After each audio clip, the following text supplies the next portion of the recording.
Coucou YouTube, aujourd'hui, excuse-moi pour ma petite voix un petit peu cassée, je suis un petit peu enrhumée donc je vais essayer de couper les reniflages au montage. Mais c'est une vidéo qui me tient un petit peu à cœur parce que c'est une thématique, l'alchimie, qui à un moment donné m'a surpris dans mon apprentissage du tarot. Et le tarot, je vous ai fait des petites vidéos comme ça, donc là celle-ci c'est la troisième, des choses auxquelles j'ai été confrontée, moi, dans mon apprentissage du tarot et que j'aurais aimé qu'on me dégrossisse un petit peu parce que voilà, il y a des choses comme des cartes qui se ressemblent, les personnages de cours, le parallèle entre Marseille et Rider.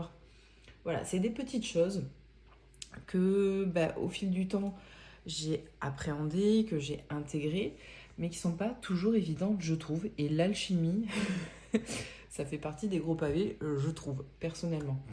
Et en fait, comment je suis arrivée à me questionner sur l'alchimie, ce que c'était, quel était le lien aussi avec le tarot, pourquoi je voyais aussi des symboliques comme ça qui se répondaient entre tarot et alchimie, alors que de ce que j'en comprenais, ça n'avait pas les mêmes origines.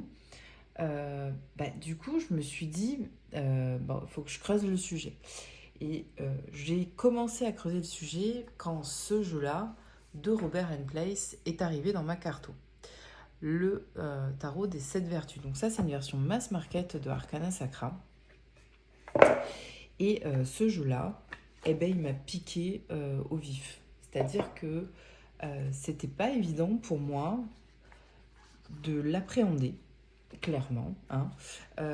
Mais en fait, de base, je l'avais acheté parce que il était différent. Il était différent, voilà. Certaines cartes étaient renommées, il y avait des symboles à peu près partout, l'esthétique du jeu me plaisait. Voilà, je le trouvais original, je me suis dit, waouh, ça, c'est cool. Et puis, à un moment donné aussi, quand les gens que tu suis qui t'apprennent un petit peu à te familiariser avec le tarot, à être plus à l'aise avec et tout, sont des gens qui évoquent Robert Place assez souvent et tout, naturellement, tu es amené en fait à aller acquérir ou en tout cas à regarder un petit peu ce qui se fait dans ces decks-là. Pourquoi j'avais des Hermès en magicien, pourquoi j'avais la stupidité avec le fou.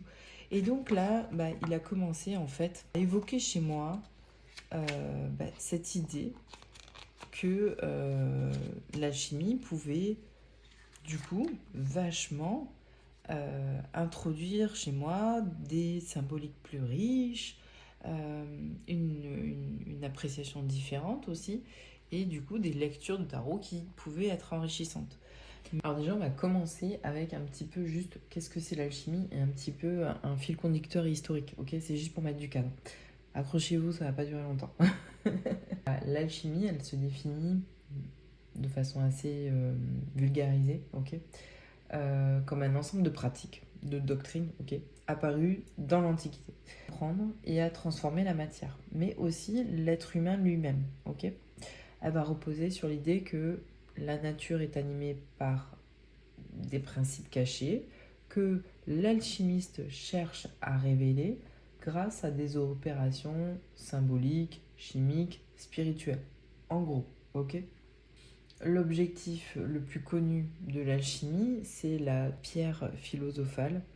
Donc c'est tout ce qui est symbole de perfection, de connaissance, d'accomplissement intérieur. La pierre philosophale, c'est un objet symbolique de l'alchimie que vous pourrez peut-être voir si vous faites des recherches. L'alchimiste pensait qu'elle pouvait transformer des métaux ordinaires en or, des transmutations de métaux vils en métaux nobles, qui pouvaient produire des élixirs de longue vie et surtout représenter une sorte de... la perfection, tu vois, et la transformation intérieure de l'être humain. En réalité, elle n'a jamais existé comme objet réel. La pierre philosophale, ce n'est pas, c'est symbolique, c'est un symbole. Elle est souvent décrite comme une pierre, une poudre, une substance rouge qui représente un savoir ultime, l'aboutissement du travail de l'alchimiste. Donc c'est plus symbolique qu'autre chose.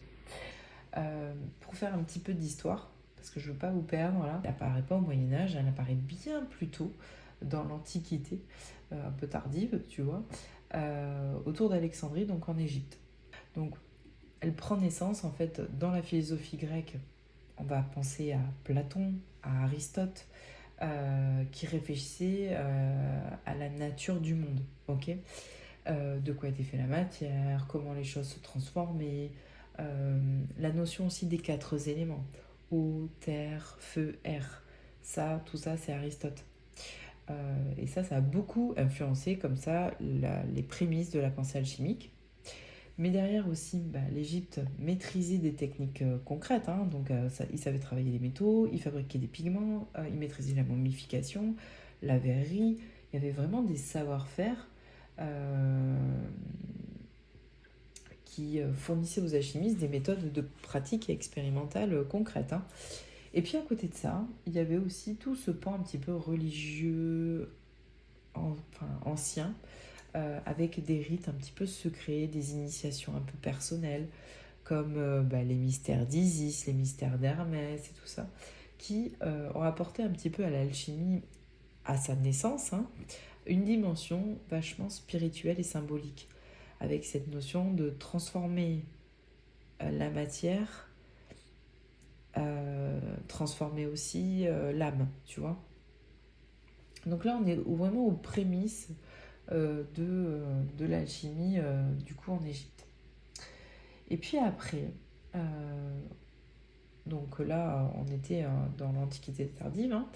Là, on retrouve les premiers auteurs alchimiques, hein, clairement identifiés, donc de Panopolis, par exemple, entre le 3e et le 4e siècle.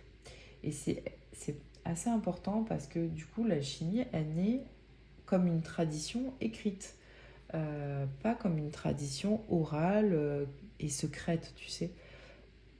Parce que vous verrez que dans l'alchimie, il y a cette notion quand même de secret transmis et de pratique transmis en secret. Mais là, du coup, non. Sur les prémices de l'alchimie, les premiers auteurs, donc autour du 3e, 4e, ils écrivent les principes de l'alchimie. Donc, de Panopolis, hein, lui, il fait plusieurs écrits, et dans les thèmes fondamentaux qui ressortent de ses écrits à lui, on voit la transformation de la matière, la purification, la corruption, et aussi cette idée que le travail de la matière est indissociable du travail sur soi. Voilà. Donc ça, c'est lui qui l'écrit et qui l'implémente assez régulièrement dans ses écrits. Il y a une autre étape à l'alchimie, hein. Donc, première étape, on a dit l'Égypte. Deuxième étape, les premiers auteurs alchimiques, 3e et 4e siècle. L'autre étape, on est plutôt autour du 8e siècle.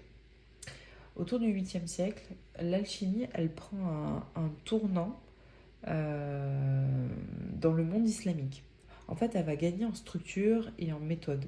Ils ont saisi ces notions alchimiques et on va y retrouver une nouvelle implémentation avec des classifications de substances, une réflexion méthodologique, hein, par rapport à elle, et une attention nouvelle au fait d'expérimenter les choses.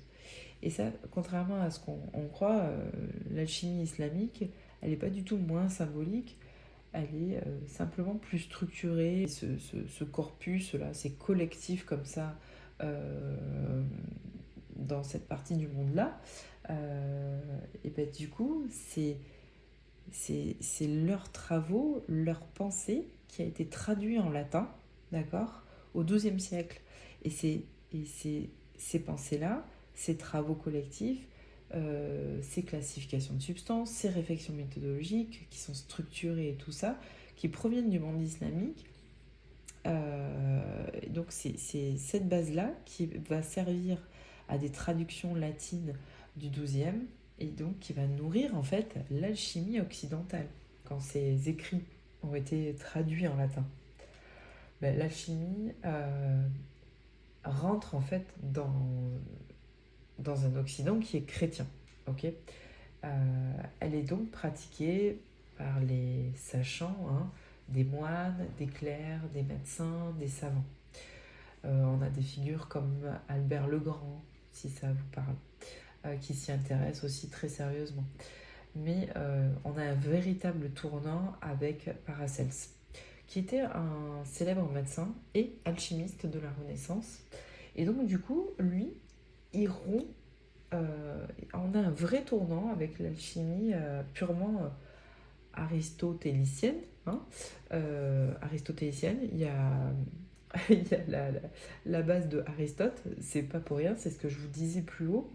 Donc Aristote, Platon, tout ça, donc c'est l'héritage grec, hein, de l'Antiquité. Et en fait, il va rompre avec les 4 éléments d'Aristote, les théories, les approches très théoriques et philosophiques par rapport à la nature. Et il va, lui, enlever aussi toutes les observations qui sont peu concrètes ou pas médicales, voilà, de l'alchimie. Il va proposer du coup une vision qui met l'accent sur l'expérience, l'observation, la pratique. Donc lui, il applique l'alchimie à la médecine pour soigner des malades, pas seulement pour comprendre la matière. Il introduit de nouvelles idées, comme les 3 principes que je vous ai évoqués, le soufre, le mercure et le sel, au lieu des 4 éléments. En clair, pour se faire simple, Paracelse, il abandonne une alchimie basée uniquement sur les théories d'Aristote et puis il propose une alchimie vachement plus expérimentale et dans l'observation. À cette époque, l'iconographie, donc les images rapportées par rapport aux œuvres alchimiques, elle explose. Les traités alchimiques, donc les livres écrits, hein, utilisent de plus en plus d'images et de symboles au lieu du langage scientifique habituel et clair. Pourquoi ils utilisent beaucoup d'images et de symboles? La démarche derrière qu'il y a, c'est de cacher leur savoir aux non-initiés, d'exprimer des idées un peu complexes et difficiles à expliquer avec des mots trop simples pour eux. Bon, on est à la Renaissance, hein, rappelez-vous de ça. Et de montrer que l'alchimie, elle a aussi une démarche spirituelle avec ses images, ses symboles et tout ça. Et c'est là qu'on va commencer à avoir intégré dans l'iconographie alchimique, au moment de la Renaissance, des rois et des reines. Parce que c'est des principes pour eux qui sont opposés. Le roi, c'est le soufre, le masculin, et la reine, c'est le féminin, c'est Mercure. Voilà, et donc on a aussi des mariages symboliques de ces 2 opposés, donc du soufre et du mercure, qui sont pour eux une étape essentielle en fait de la transformation alchimique.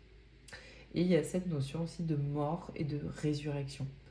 Elle symbolise en fait le fait que la matière, ou l'alchimiste lui-même, hein, doit mourir, se décomposer avant de renaître sous une forme parfaite, quoi. La plus parfaite. Donc ces images-là, elles vont transporter la pensée alchimique comme ça, donc au moment de la Renaissance. On va regarder maintenant que je vous ai un peu saoulé de façon un peu scolaire avec l'histoire de l'alchimie, un petit peu les grands principes de l'alchimie. Parce qu'on est là pour ça, c'est pour s'aider à faire des lectures de tarot enrichies. Donc on différencie en fait la triade alchimique, le soufre, mercure, sel, avec la triade au sens général des choses, hein, ces 3 éléments qui sont liés entre eux. On va retrouver des triades un peu partout, corps, âme, esprit, passé, présent, futur, naissance, vie, mort. Voilà, ça c'est des formes de raisonnement très anciens, très très répandues. Mais c'est pas forcément la triade alchimique. Donc la triade alchimique, elle a été développée surtout par Paracelse, hein, et elle explique que toute chose dans la nature est composée de ces 3 principes fondamentaux et non des 4 éléments comme chez Aristote. Donc dans ces 3 principes de la triade, il y a le soufre qui représente en fait ce qui brûle l'énergie, le caractère, l'âme, c'est le principe de l'activité. Ensuite on a Mercure qui représente en fait ce qui est fluide, les changements, l'esprit. C'est plutôt le principe de transformation. Et on a le sel qui représente un petit peu tout ce qui est solide, stable, le corps. C'est le principe plutôt de fixation et de la matière tout court. Donc ce qui est important, c'est que ces termes-là, ils ne désignent pas seulement des substances chimiques modernes, mais surtout des principes symboliques. Donc pourquoi cette triade elle est importante? Parce qu'elle rompt avec la théorie des 4 éléments. Elle montre que l'alchimie cherche à comprendre comment les choses se transforment et elle relie le corps, l'esprit et l'âme, donc la matière et l'être humain in fine. On va parler un petit peu du grand œuvre, ok, ce qu'on va appeler le magnum opus. Ça, c'est un terme alchimique, ok. Même Robert Place en a fait un tarot dédié. Donc en fait, le magnum opus, c'est un terme alchimique qui désigne en fait tout ce processus complet de transformation de la matière. Typiquement, la transmutation du métal de base en or, mais aussi symboliquement la transformation spirituelle, tu vois, de l'alchimiste. Donc les alchimistes, ils utilisent plusieurs phases symboliques. On va trouver négrido, noir, dissolution, putréfaction. Je vous la fais courte. Albédo, blanc, purification. Et rubédo, rouge, c'est la perfection et l'accomplissement. En réalité, les textes varient énormément si on se base sur l'histoire pure et les preuves qu'on en a. Donc on va retrouver quand même néanmoins fréquemment les 3 grandes phases, noir, blanc et rouge. C'est vraiment des processus symboliques opératifs qui sont liés à la matière et à l'opérateur qui agit dessus. L'alchimie a autant recours en fait à toutes ces symboliques et tout ça pour 3 raisons principales. Pour protéger un peu leur pratique. On est dans l'Occident chrétien et donc religieux, donc ils veulent protéger un petit peu leur pratique de la censure religieuse, parce que au Moyen-Âge et à la Renaissance, tu avais certaines pratiques chimiques ou médicales qui pouvaient être jugées comme suspectes par l'Église, tu vois. Parler ouvertement de transformation des métaux, d'élixir et tout ça, ça pouvait attirer des accusations de sorcellerie, par exemple. Désolée, j'ai mon chat qui mange les croquettes. Donc la solution des alchimistes, c'est d'utiliser des symboles et images un petit peu codées comme ça, plutôt que de décrire littéralement leur expérience par des mots et des phrases. Donc, première raison, la censure religieuse, c'est ça qui les pousse à utiliser beaucoup de symboles. Ensuite, il y a aussi le secret des métiers. Il y a beaucoup d'alchimistes qui étaient artisans métallurgiens, médecins ou pharmaciens. Donc, les recettes chimiques étaient des savoir-faire hyper précieux, quoi, et souvent transmis en fait du maître à son disciple uniquement. Donc, les images et les symboles, ils servent un petit peu à avoir ce langage un peu discret pour protéger un petit peu leur savoir. Et en gros, seuls les initiés savaient ce que ça signifiait, quoi, dans l'idée. Et puis après, il y a aussi ce côté d'utiliser autant de symboles et tout, ça permettait de transmettre une vision philosophique, tu vois, où la matière et l'esprit étaient reliés et que les mots seuls ne pouvaient pas exprimer ça. Vous voyez ce que je veux dire? Il fallait un code visuel multiniveau, technique, initiatique, philosophique en même temps. Et donc ça pouvait être fait dans les gravures alchimiques par plus de symbolique. Parce que les alchimistes, ils héritent quand même d'une vision philosophique grecque, quoi qu'on en dise. Le monde est hiérarchisé et symbolique dans la vision philosophique grecque. Chaque chose matérielle révèle en fait une réalité spirituelle et en fait utiliser les mots ça serait trop limitant, trop imparfait pour eux, donc ils préfèrent utiliser des images, des couleurs, des animaux et des figures humaines dans l'idée. Ils utilisent des symboles, pourquoi? Pour protéger leur pratique de la censure religieuse, ok, pour garder le secret de leur savoir de métier et d'artisan, hein, et pour transmettre une vision philosophique où la matière et l'esprit sont reliés et que les mots seuls ne peuvent pas exprimer, quoi, en gros. On va parler un peu de symbolisme alchimique et des couleurs, ok. Il y a des symboles vraiment incontournables qu'il faut connaître quand on commence à se pencher sur les représentations alchimiques, les gravures alchimiques, et donc ce qu'on peut retrouver aussi dans nos tarots qui sont un peu alchimiques. Mais qui aussi peuvent vous apporter des clés de lecture supplémentaires pendant vos tirages ou des clés de lecture dans des decks comme ça qui sont très, très, très, très symboliques. Donc ça va vous apporter des petites clés de lecture supplémentaires que vous pouvez implémenter et en fait enrichir comme ça votre lexique et votre bibliothèque de symboles et d'interprétations. Donc c'est toujours enrichissant d'avoir plein de visions comme ça et d'aller en piocher quelques-unes pour ces interprétations, ou quand vous allez voir un corbeau noir, ça va vous tiquer différemment, quoi. Donc on disait tout à l'heure au niveau des couleurs, le noir, putréfaction, dissolution, chaos initial, tu vois. Le blanc, purification, illumination, clarification. Et là, vous allez voir, il y a des choses qui rentrent vraiment en résonance avec la gestion des couleurs dans le tarot de Marseille ou même dans le rider et tout ça. Vous allez, voilà, le blanc, la purification, l'illumination, la clarification, ça apparaît très, très ancré dans nos lectures. Il y a le rouge aussi, donc l'unité, l'accomplissement, la perfection aussi finale. Et puis après, on a le vert. C'est un processus actif, ok. Tout ce qui est fermentation, force purifiante. Vous allez penser au lion vert, on en reparlera. Il y a le jaune aussi qui représente une sorte de transmutation intermédiaire là. C'est avant la couleur rouge qui est l'accomplissement ultime, la perfection finale, tu vois. Et puis il y a le bleu, spiritualité, subtilité. On peut l'associer à l'eau céleste, à l'âme, voilà. Donc les animaux là-dedans, parce que souvent dans l'alchimie, on va retrouver un lion, un corbeau, le phénix ou l'aigle, le serpent, Ouroboros par exemple. Le lion vert, lui, si tu fais le rapprochement entre la notion de lion et la couleur verte, ça va symboliser en fait la force corrosive active, celle qui attaque et purifie la matière. Pour le corbeau noir, donc qui correspond au noir, donc à la putréfaction, dissolution, chaos, du coup il marque la phase comme ça de destruction nécessaire pour préparer la matière.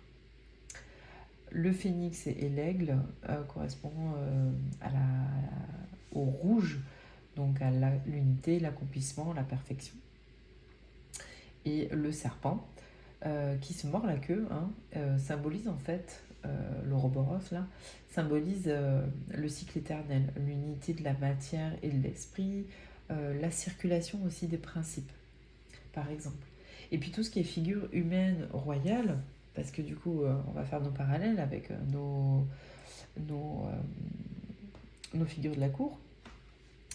Là, on est sur des symboles qui sont complémentaires.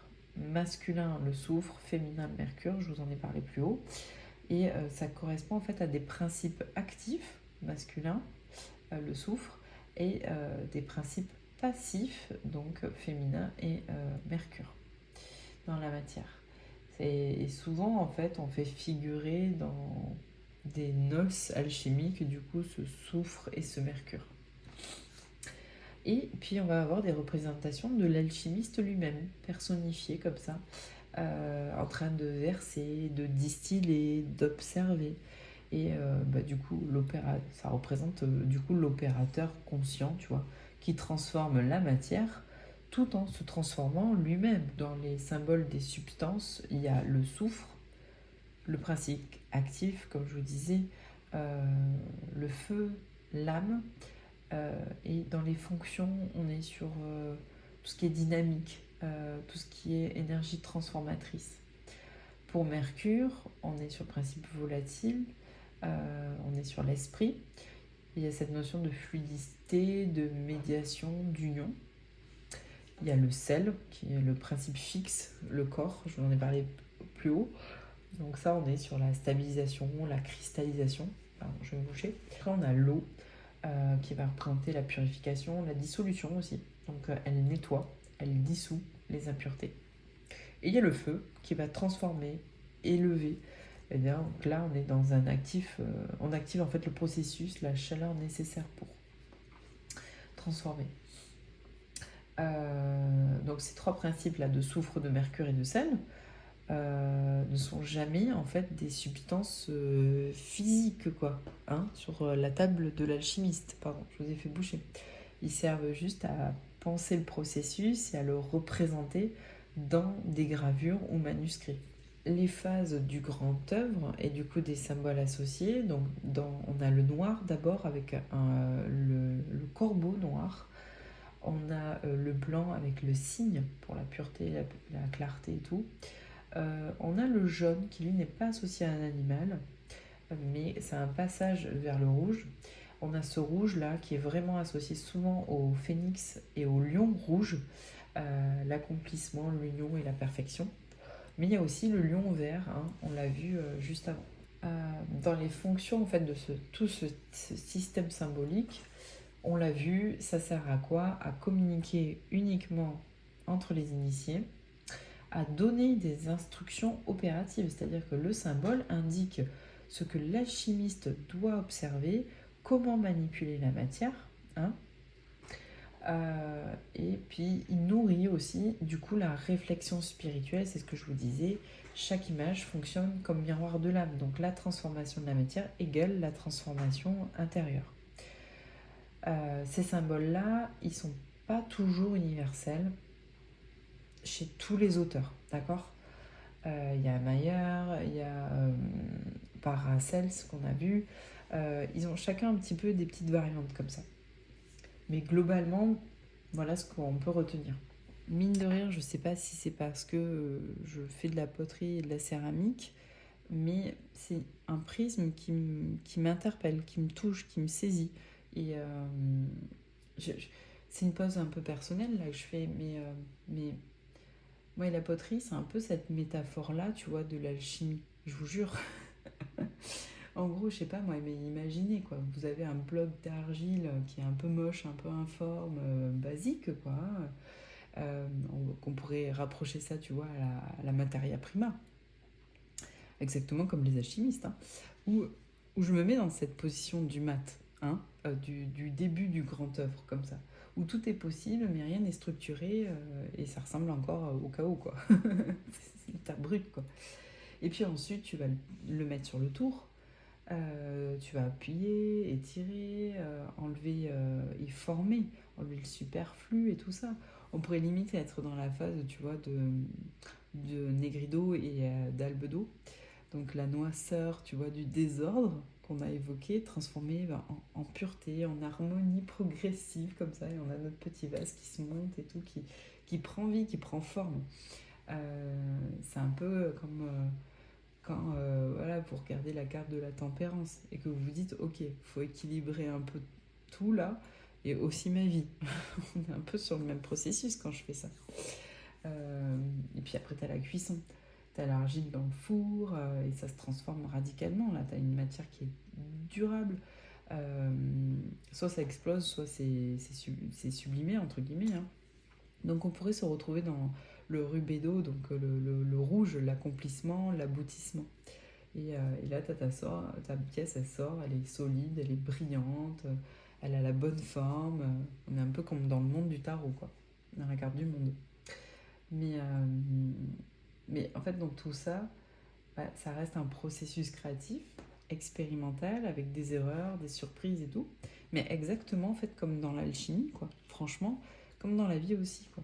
Et le tarot, il peut nous accompagner à chaque étape, du chaos initial au modelage de nos choix, jusqu'à une forme de célébration finale, j'imagine.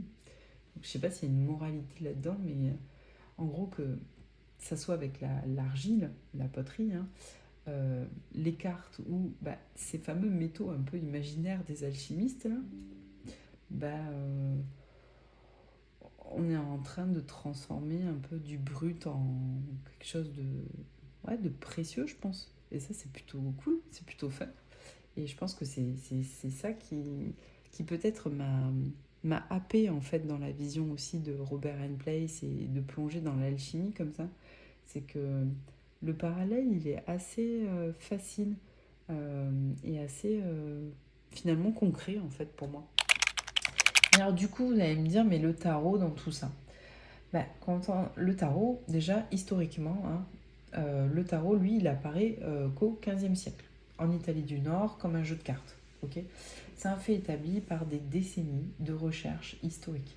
Il n'existe aucune preuve que le tarot ait été conçu comme un outil alchimique. Okay, mais alors pourquoi on les croise comme ça et mine de rien, il y a des symboles qui recoupent leur signification. Ce qu'on peut se dire quand même, c'est que entre le XVIIIe siècle et surtout au XIXe siècle, il y a beaucoup d'auteurs qui cherchent en fait à des systèmes en fait symboliques globaux comme ça. Et le tarot, il est présent à cette période-là et il devient un petit peu le support idéal de projection comme ça hermétique. Donc c'est pour ça que le tarot a été mêlé à un moment donné à ces visions alchimiques. Il y a des cohérences entre tarot et alchimie, mais il y a aussi des dissonances de ce que j'en ai observé. On peut résumer en fait la relation entre tarot et alchimie, je pense, par deux critères. Déjà, les deux utilisent des figures humaines, des animaux, des couleurs, pour exprimer un petit peu des idées abstraites. Et les deux décrivent une sorte de parcours de transformation comme ça, qu'il s'agisse en fait de la matière ou de l'opérateur versus le joueur, celui qui joue avec les cartes. Mais à côté de ça, il y a quand même des dissonances, c'est-à-dire qu'il n'y a aucune origine commune, historiquement. Les cartes de tarot n'ont jamais été conçues comme un manuel alchimique, et les images et séquences du tarot ne suivent aucune instruction alchimique réelle, franchement. Donc, ils partagent en fait le même langage symbolique occidental, parce que à un moment donné, ça se croise, mais ils n'ont pas la même histoire ni la même fonction de base. Pour replacer Robert Place, dans tout ça, entre guillemets, pourquoi il est important ? En fait, Robert Place, c'est un historien de l'art, d'accord, de base. Donc, il connaît les sources, il connaît les images, et puis surtout, il connaît les limites de ce qu'il avance. Et ça, c'est signe d'intelligence. Sa thèse réelle à lui, Robert Place, il ne dit jamais que le tarot est alchimique à l'origine. Lui, ce qu'il va dire, c'est que le tarot émerge en fait d'une culture visuelle hyper riche et en symbolisme hermétique. Et donc, l'alchimie fait partie de tout ça. Donc, le tarot est nourri par toutes ces symboliques hermétiques et l'alchimie en est une petite partie. Donc, il y a des ponts qui peuvent se faire. Mais comment ça se traduit concrètement dans ces jeux ? Robert Place, il a créé plusieurs jeux inspirés de l'alchimie et de l'hermétisme. Il en a même fait un ouvrage que je recommande 1000 fois, les gars, même si c'est en anglais. Cette Bible-là, penchez-vous dessus, vous verrez la richesse du truc. Après, il faut prendre du temps. J'essaie de vous dégrossir ici. Du coup, Robert Place, comment il le traduit dans ses jeux ? Robert Place, il a créé plusieurs jeux du coup qui sont inspirés de la chimie de l'hermétisme. Mais contrairement à certaines œuvres ésotériques modernes, on va dire, lui, il prétend pas que ces jeux-là révèlent un code secret des tarots médiévaux. Ok, rien à voir. Il utilise plutôt le tarot comme une toile visuelle pour exprimer des thèmes symboliques profonds empruntés à l'alchimie, à la philosophie hermétique et aux compositions artistiques de la Renaissance. Ok. Donc, juste parce que je cite la philosophie hermétique, je ne sais pas si vous savez ce que c'est. La philosophie hermétique désigne en fait un ensemble d'enseignements et de savoirs un peu mystiques, hein, comme ça, qui ont circulé en fait de l'Antiquité et au Moyen-Âge aussi, et qui ont beaucoup en fait influencé l'alchimie. Et pourquoi on dit que c'est la philosophie hermétique? C'est parce que ça vient d'Hermès, un personnage du coup mythique, considéré comme le sage fondateur de toutes ces doctrines-là. Donc en gros, ça mélange un petit peu la philosophie grecque, le mysticisme égyptien, les réflexions sur la nature et l'univers. C'est ça la philosophie hermétique, dans l'idée. Hein. Il y a plusieurs principes là-dedans. C'est que tout est lié dans l'univers, que ce qui est en haut est comme ce qui est en bas. De mémoire aussi que il y a la terre, le ciel et les hommes, et ils sont tous reliés. Il y a ce truc aussi de la connaissance de soi et de l'univers. Il y a un côté sacré, hein, là-dedans. Et puis il y a cette transformation de la matière qui est liée en fait à la transformation de l'âme. Okay. Ça, l'alchimie, c'est pas juste seulement chimique, entre guillemets, c'est aussi spirituel et symbolique. Donc ça, c'est un petit peu les gros principes de la philosophie hermétique. Donc ce que je vous disais, c'est que Robert Place s'inspire en fait de tout ce qui est emprunté à l'alchimie, à la philosophie hermétique et aux compositions artistiques de la Renaissance pour créer ces jeux de tarot.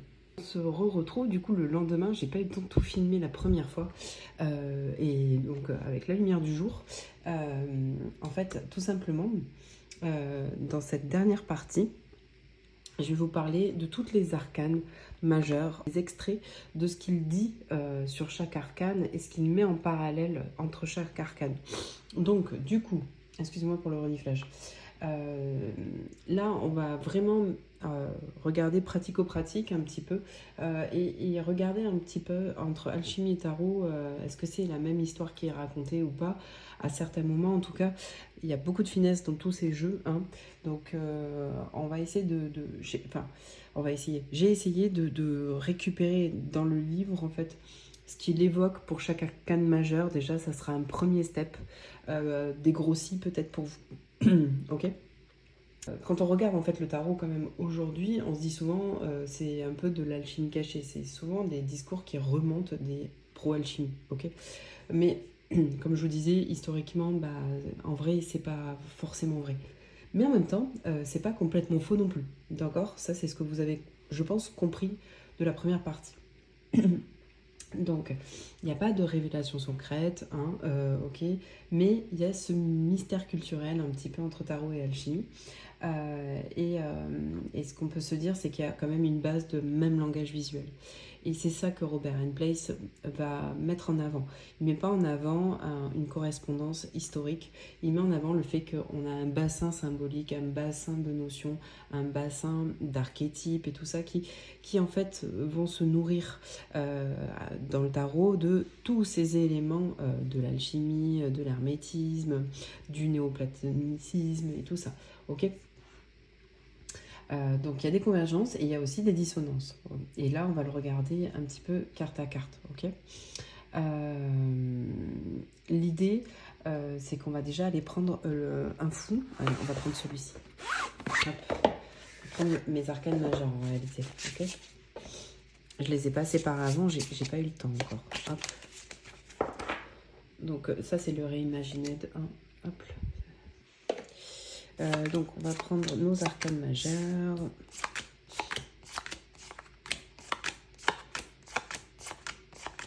Vous voyez notre phénix, hein. Il n'a pas toujours exactement les mêmes représentations, sinon il aurait fait qu'un jour. Du coup, je vous propose d'explorer en fait les arcanes majeures et leur association avec le processus alchimique. Okay, on va commencer avec le mat ou le battleur, le fou. Du coup, le le mat, il est où? Il est ici, non? Ouais. Alors, dans le tarot des 7 vertus, il est aussi nommé la stupidité. Hein. Mais, vous voyez, on a ce même symbole. C'est la materia prima, le chaos initial. Vous voyez ce que je veux dire? C'est un peu l'état brut, le potentiel qui n'est pas orienté. C'est le début, en fait, du grand œuvre. Donc, d'après Place, c'est en fait la matière avant l'œuvre. C'est comparable à la substance un petit peu confuse, qui n'est pas maniée encore. Donc c'est la matière avant que le processus s'entame et que l'alchimiste fasse son œuvre. Okay, on l'a ici en référence. Ensuite, pour le battleur, on a toujours Hermès qui ressort. Il a une belle fascination pour Hermès, hein, Robert Place. Et donc, il représente Mercure. Vous l'avez ici. Ok. Et Mercure, c'est le principe opératif, hein, donc tout ce qui est intelligence pratique, début de l'opération. Et donc, pour Robert Place, le battleur correspond à l'opérateur, à l'alchimiste qui va manier les outils et du coup amorcer le processus alchimique. Et Hermès, avec son intelligence pratique et toute son incarnation hermétique et tout ça, voilà. Et c'est un super magicien pour le coup. La papesse, oui, je l'ai là. Est-ce que je l'ai prise sur le tarot de Marseille? Non, pas forcément. Est-ce que ça vaut le coup que je la prenne? Peut-être, non? Vous voyez, le dos de deck du tarot de Marseille, c'est Hermès aussi. Hein. La papesse, elle est là. Alors, la papesse, j'ai pas pris le 7 vertus en plus, hein, parce que cette vertu est un petit peu plus philosophique dans l'idée. Du coup, dans la papesse, il fait appel à l'eau. Hein, vous le voyez ici. Et c'est l'étape de dissolution. Donc, l'eau philosophique. Réceptivité, intériorité, dissolution des formes fixes. Donc, c'est l'eau alchimique. Pour Robert Place, l'eau alchimique, en fait, elle est nécessaire à la putréfaction et à la purification, d'accord, dans le processus. Ensuite, on a l'impératrice qui est souvent représentée. Hop là, l'impératrice, vous l'avez ici aussi. Donc, elle est représentée, du coup, par par le soufre fécond. C'est ce que je vous disais aussi, tout ce qui est force créatrice, chaleur vivante qui anime la matière. Donc le soufre est un des éléments appelés par Paracels. Donc la croissance, la génération, la force vitale, la force créatrice. Voilà, la chaleur vivante qui anime la matière. Ok ?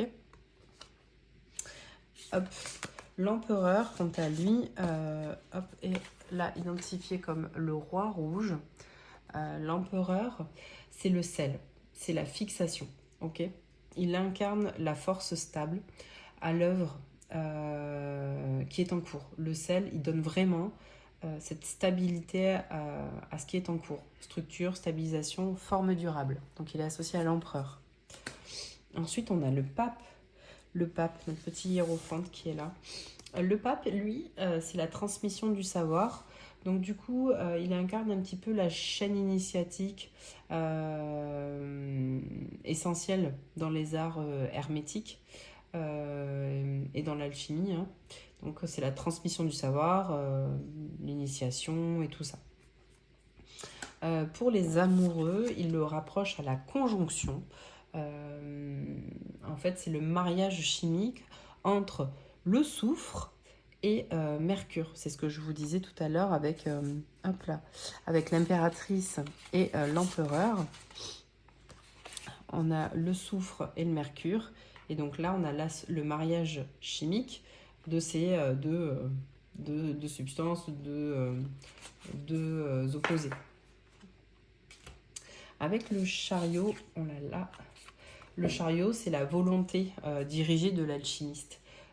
Il le fait plutôt à la mise en mouvement qui est maîtrisée dans l'opération de l'alchimiste.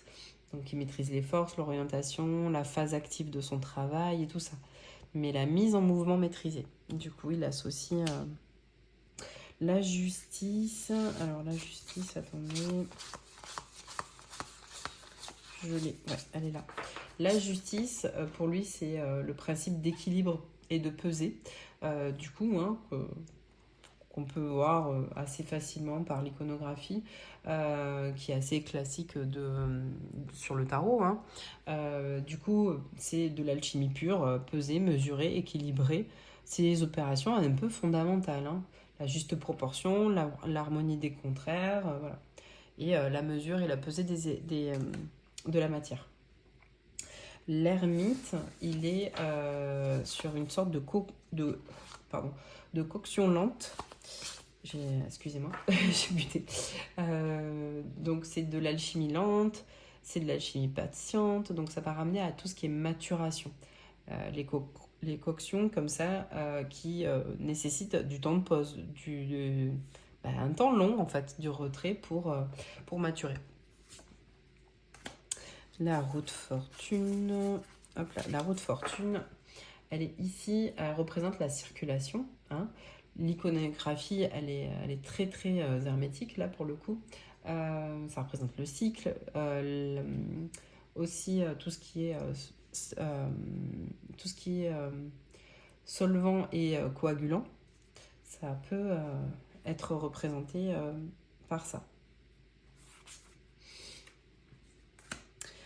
Ensuite, on a la force. Je l'ai vu, mon lion vert.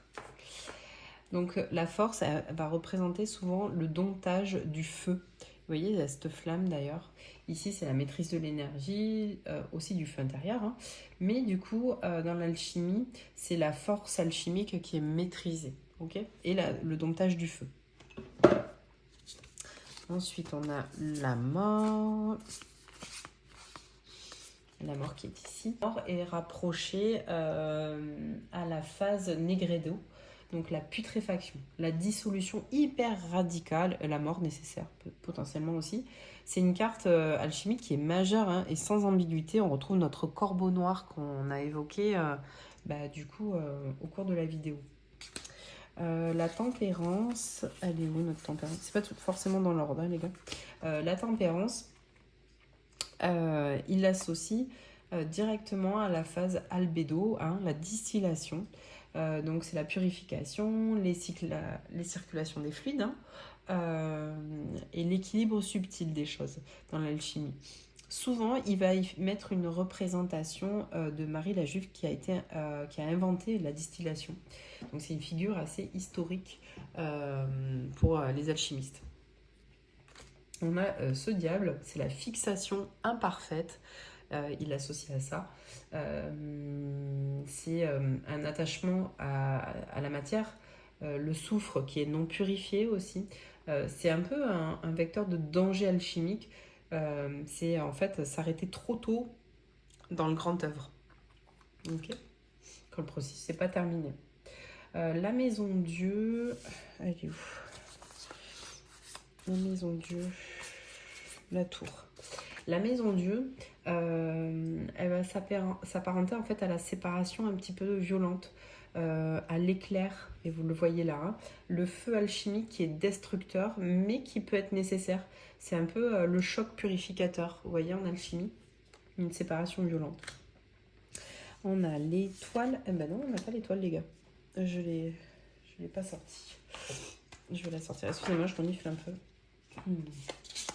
L'étoile.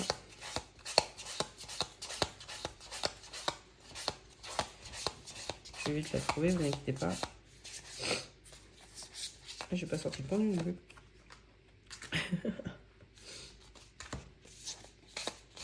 Ah, c'est une vidéo qui est spontanée, les gars. Hein. Elle est là, l'étoile. Hop là. L'étoile, donc elle est associée à l'albédo, hein, du coup, et c'est l'albédo avancé. C'est la phase en fait de clarté, d'espoir, d'eau purifiée potentiellement. Donc après le chaos, on a cette transparence là et cette purification qui est faite, cette clarté. Ensuite, on a la lune. La lune, c'est le négrido résiduel. Donc, cette confusion, illusion, matière encore un petit peu instable. Donc, c'est une phase un petit peu délicate du travail pour les alchimistes. Le soleil, il est là le soleil. Le soleil, c'est la phase rubédo, rouge. C'est l'or philosophique, vous voyez, la lumière accomplie, la réintégration et tout ça. Donc pour Robert Place, lui, il va l'associer en fait à cette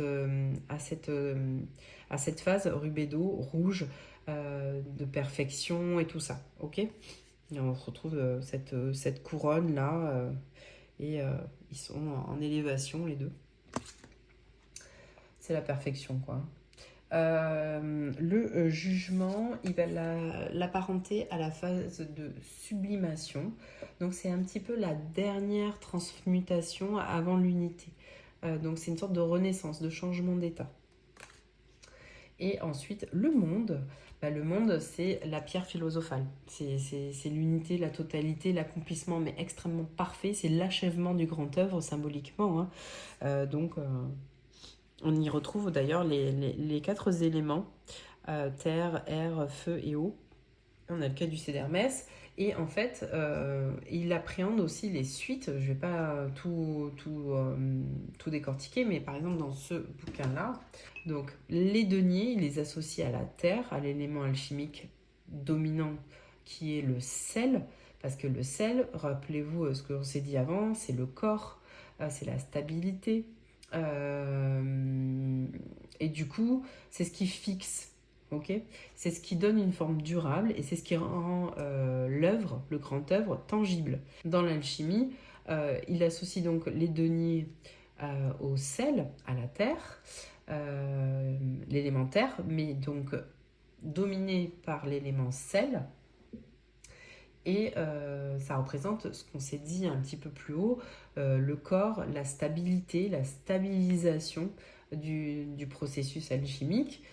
Donc pour Robert Place, la terre est du domaine du sel, qui fixe, qui donne une forme durable et qui rend l'œuvre, le grand œuvre, tangible. Donc les deniers montrent l'état de la matière à chaque étape du travail, donc du brut au stabilisé. Je ne sais pas si je suis claire là. En gros, ce qu'il dit, et c'est extrait de son bouquin, sans les deniers, l'alchimie reste que théorique. Sans la matière, il n'y a pas de transmutation. Ok ? Pour essayer de synthétiser ça. Pour les coupes associées à l'élément eau, le principe alchimique dominant, c'est Mercure. Ce qui représente les émotions, les relations, la réceptivité et le flux. Chez Robert Place, les coupes, elles correspondent à l'eau mercurielle, donc dissolvante, médiatrice et changeante. C'est le principe en fait qui dissout les formes, permet la circulation, relie les opposés. Dans le grand œuvre, sans dissolution, il n'y a rien qui commence. Sans eau, il n'y a pas de négrido non plus. Donc les coupes, elles ont ce rôle de solvant de l'âme, au-delà du processus alchimique. Les épées, quant à elles sont associées à la séparation, au discernement, donc à l'élément air. Robert Place, il est assez prudent avec ça. Il ne confond pas air et mercure alchimique. Contrairement à d'autres systèmes un peu modernes, c'est une des différences qu'il émet. Pour lui, ça représente l'intellect, le langage, la pensée, le conflit mental. Mais dans l'alchimie, les épées, elles vont représenter la séparation des principes, l'analyse, les coupes nettes.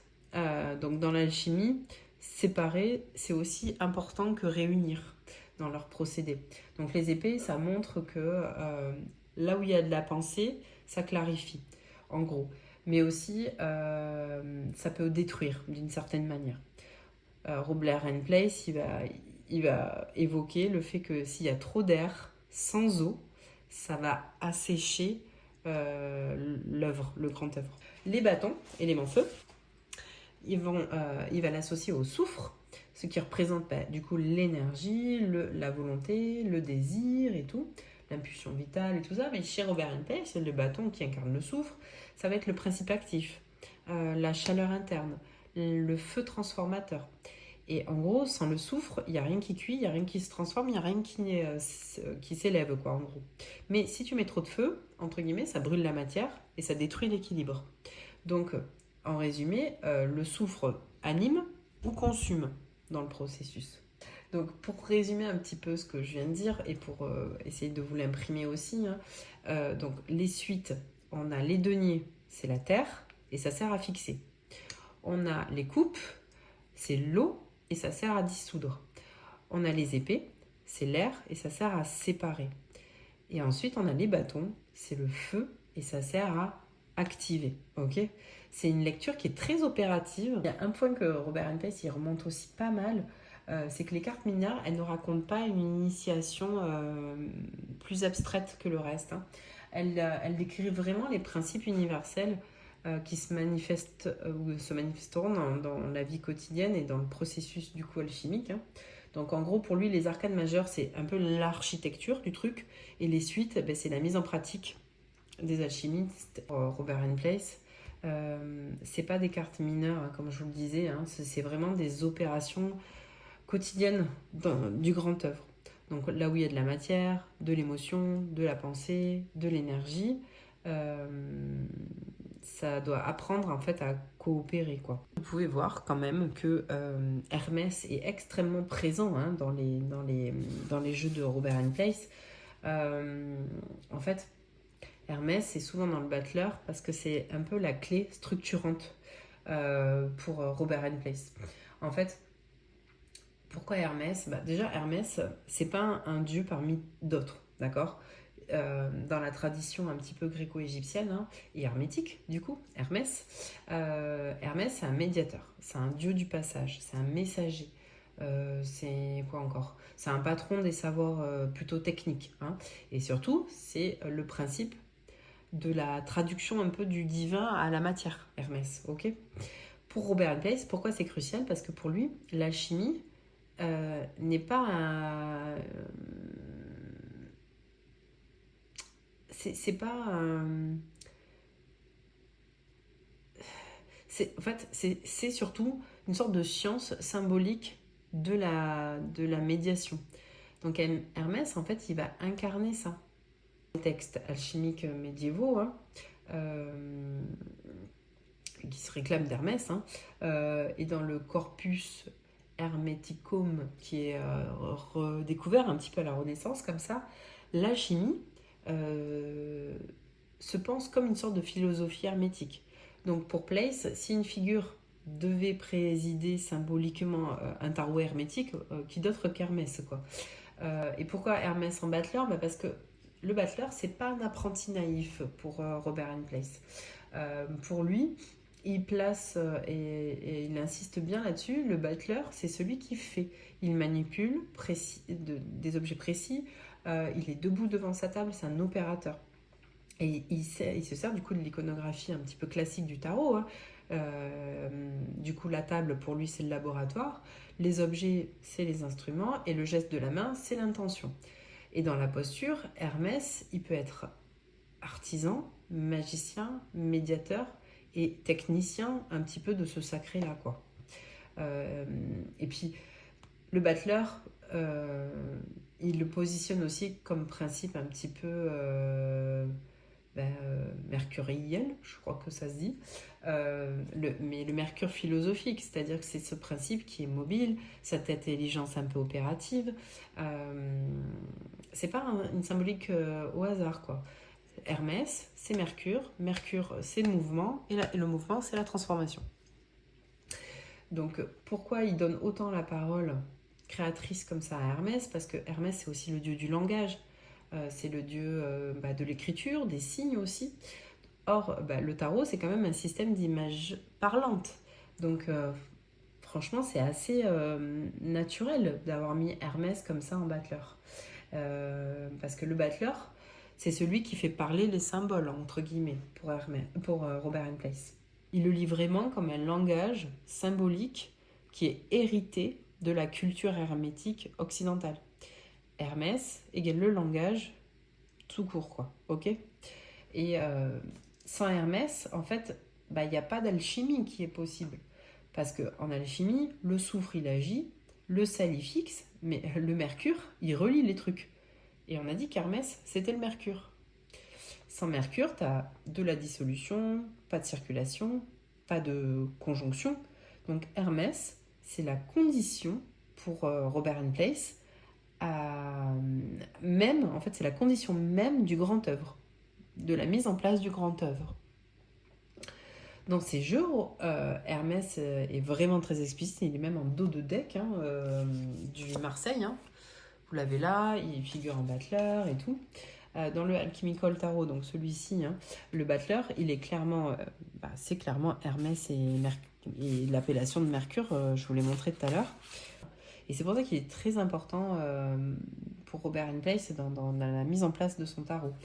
Il précise souvent que dans les lectures un peu contemporaines, il place Hermès comme ça de façon assez centrale, mine de rien, mais ça n'a pas d'affirmation historique. C'est un historien, donc il prend toujours beaucoup de précautions avec ses prises d'interprétation, ses prismes d'interprétation. Chez Robert Place, en gros, pour faire simple, le battleur, c'est pas un débutant maladroit, c'est Hermès lui-même, c'est celui qui sait manipuler, qui traduit, qui transforme. Donc autant te dire que sans Hermès, le tarot, il est muet, quoi. En gros, dans sa façon de voir les choses. Je pense qu'on a fait un bon petit tour, mais ça reste une vulgarisation, les gars. Si vous voulez pas vulgariser les choses, je vous invite à vous procurer ce livre-là, cette sensibilité au directionnel. Moi, je trouve ça fou. Il a vraiment une sensibilité, pour lire aussi les interactions entre les personnages et tout ça.